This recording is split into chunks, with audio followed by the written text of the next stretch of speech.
UDFിനെയാണ് കേരളത്തിലെ ജനങ്ങൾ വിജയിപ്പിച്ചത്. അതുകൊണ്ട് UDFിൻ്റെ സർക്കാരാണ് കേരളം ഭരിക്കേണ്ടത്. എന്നാൽ കേരളം ഭരിക്കുന്നത് UDFിൻ്റെ സർക്കാരാണോ? സംശയമുണ്ട്.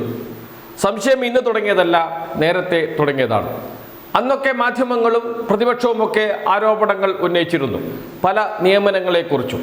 മുഖ്യമന്ത്രിയുടെ സെക്രട്ടറിയായി രത്തനയൂർ കെൽക്കറെ നിയമിച്ചത്, അഡ്വക്കേറ്റ് ജനറലായി ഗവർണറുടെ ഉപദേശകനെ നിയമിച്ചത്, നിയമോപദേശകനെ നിയമിച്ചത്, കേരളത്തിൽ വിവിധ സർവകലാശാലകളിൽ ഗവർണർ നേരിട്ട് നിയമനം നടത്തുമ്പോൾ ശക്തമായ പ്രതിഷേധം UDFിൻ്റെ ഭാഗത്തു നിന്ന്, മുഖ്യമന്ത്രിയുടെ ഭാഗത്തു നിന്ന്, ഉന്നത വിദ്യാഭ്യാസ മന്ത്രിയുടെ ഭാഗത്തു നിന്ന് ഉണ്ടാകാത്തത്, KPCC പ്രസിഡന്റ് ഇതേക്കുറിച്ച് ഒരക്ഷരം മിണ്ടുന്നില്ല. ഇതൊക്കെ കണ്ട് ചില ആരോപണങ്ങൾ സർക്കാരിനെതിരെ ഉയർന്നു വന്നിരുന്നു.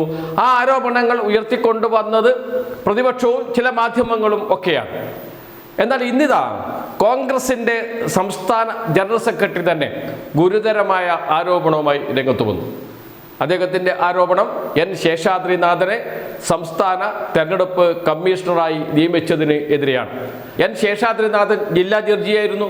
അദ്ദേഹത്തെയാണ് നിയമിച്ചിരിക്കുന്നത് സംസ്ഥാന തെരഞ്ഞെടുപ്പ് കമ്മീഷണറായി. എന്ന് വെച്ചാൽ തദ്ദേശ സ്ഥാപനങ്ങളിലേക്ക് നടക്കുന്ന തെരഞ്ഞെടുപ്പുകൾ നടത്തുക എന്നതാണ് അദ്ദേഹത്തിൻ്റെ ഉത്തരവാദിത്വം. വളരെ പ്രധാനപ്പെട്ട നിയമനമാണ്.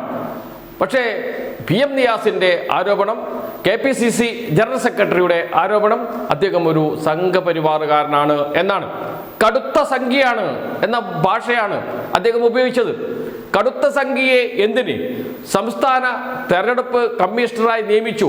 ഈ ചോദ്യം ചോദിക്കുന്നത് PM Niyas, KPCC general secretary. അദ്ദേഹം ഹൈക്കമാൻഡിന് കത്ത് നൽകിയിട്ടുണ്ട്, മുഖ്യമന്ത്രിക്കും കത്ത് നൽകിയിട്ടുണ്ട്. എത്രയും പെട്ടെന്ന് നിയമനം പുനഃപരിശോധിക്കണം എന്നാവശ്യപ്പെട്ടു. PM നിയാസ് പറയുന്നു, ഞാൻ കോഴിക്കോടുകാരനാണ്. N. ശേഷാദ്രിനാഥൻ കോഴിക്കോട് തളിയിൽ സ്വദേശിയാണ്. ഞാൻ അവിടുത്തെ കൗൺസിലറായിരുന്നു, കോർപ്പറേഷൻ കൗൺസിലറായിരുന്നു.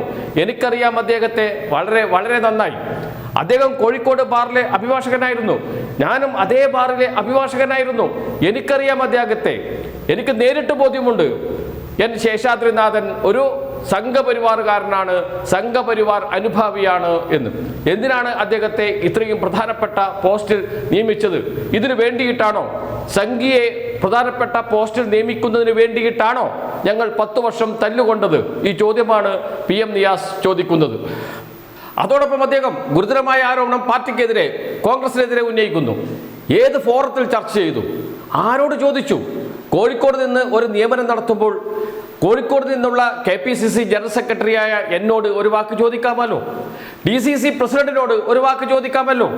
ആരോടും ചോദിക്കാതെ എന്തിന് ഈ നിയമനം നടത്തി? നിയമനം നടത്തിയത് KM ഷാജിയാണ്, മുസ്ലിം ലീഗിന്റെ നേതാവാണ്. നിയമിക്കുന്നത് സംഘപരിവാറുകാരനെയാണ്. അതാണ് വൈരുദ്ധ്യം എന്ന് പറയുന്നത്. ഇന്നലെ വരെ അദ്ദേഹം പറഞ്ഞത്, അദ്ദേഹം പ്രസംഗിച്ചത് എല്ലാം അദ്ദേഹം കീഴ്മേൽ മറിഞ്ഞു എന്ന് വേണമെങ്കിൽ പറയാം. പക്ഷെ KM ഷാജിയെ കുറിച്ച് അന്ന് തന്നെ ആരോപണമുണ്ട്. അദ്ദേഹം ഒരു BJP അനുഭാവിയാണ് എന്ന്, മുസ്ലിം ലീഗിലെ BJP അനുഭാവിയാണ് എന്ന് അദ്ദേഹം നേരത്തെ പ്രസംഗിച്ചിട്ടുണ്ട്. നരേന്ദ്രമോദി മഹാനാണ് എന്ന്, ഗുജറാത്തിനെ പോലെ പുരോഗതിയുള്ള മതസൗഹാർദ്ദമുള്ള ഒരു സംസ്ഥാനം ഇന്ത്യയിലില്ല എന്നൊക്കെ ആ പ്രസംഗമൊക്കെ ഇപ്പോൾ വൈറലായി വരുന്നുണ്ട്. അദ്ദേഹമാണ് മുൻകൈ എടുത്ത് ഇപ്പോൾ ശേഷാദ്രിനാഥൻ എന്ന സംഘപരിവാറുകാരനെ, ഞങ്ങളുടെ ആരോപണമല്ല, ആരോപണം ഉന്നയിച്ചിരിക്കുന്നത് PM നിയാസാണ്, KPCC ജനറൽ സെക്രട്ടറിയാണ് സംസ്ഥാന തെരഞ്ഞെടുപ്പ് കമ്മീഷണറായി നിയമിച്ചിരിക്കുന്നത് എന്ന്. KM ഷാജിയോട് ഇക്കാര്യം മാധ്യമപ്രവർത്തകർ ചോദിച്ചു. അദ്ദേഹം പറഞ്ഞത് അതിൽ യാതൊരു തെറ്റുമില്ല, എല്ലാം പരിശോധിച്ച ശേഷം യോഗ്യതയുള്ള ആളുകളെ തന്നെയാണ് നിയമിച്ചത്. മുഖ്യമന്ത്രിക്ക് പോലും അതിൽ ഉത്തരവാദിത്വമില്ല. ഞാൻ കൊടുത്ത നിർദ്ദേശമാണ് മന്ത്രിസഭ അംഗീകരിച്ചത് എന്ന് വെച്ചാൽ KM ഷാജിയുടെ നിർദ്ദേശമാണ് അംഗീകരിച്ചത് എന്ന്. അത് KM ഷാജിയുടെ മാത്രം നിർദ്ദേശമാണോ? മുസ്ലിം ലീഗിൻ്റെ കൂടി നിർദ്ദേശമാണോ? മുസ്ലിം ലീഗ് അറിഞ്ഞുകൊണ്ടാണോ ഈ നിയമനം നടത്തിയിരിക്കുന്നത് എന്ന ചോദ്യങ്ങളൊക്കെ അവശേഷിക്കുന്നുണ്ട്. അത് പിന്നീട് വിശദീകരണം വരുമെന്ന് പ്രതീക്ഷിക്കാം. എന്തായാലും KPCC ജനറൽ സെക്രട്ടറിയാണ് ആരോപണം ഉന്നയിച്ചത് എന്നത് ചെറിയ കാര്യമല്ല. മുഖ്യമന്ത്രിക്ക് മറുപടി പറയേണ്ടി വരും നാളെ, സ്വാഭാവികമാണത്. അതോടൊപ്പം തന്നെ മുസ്ലിം ലീഗ് നേതൃത്വവും മറുപടി പറയേണ്ടി വരും ആരോപണം ശക്തമായാൽ, കോൺഗ്രസ് നേതാക്കൾ ഇത് ഏറ്റെടുത്താൽ.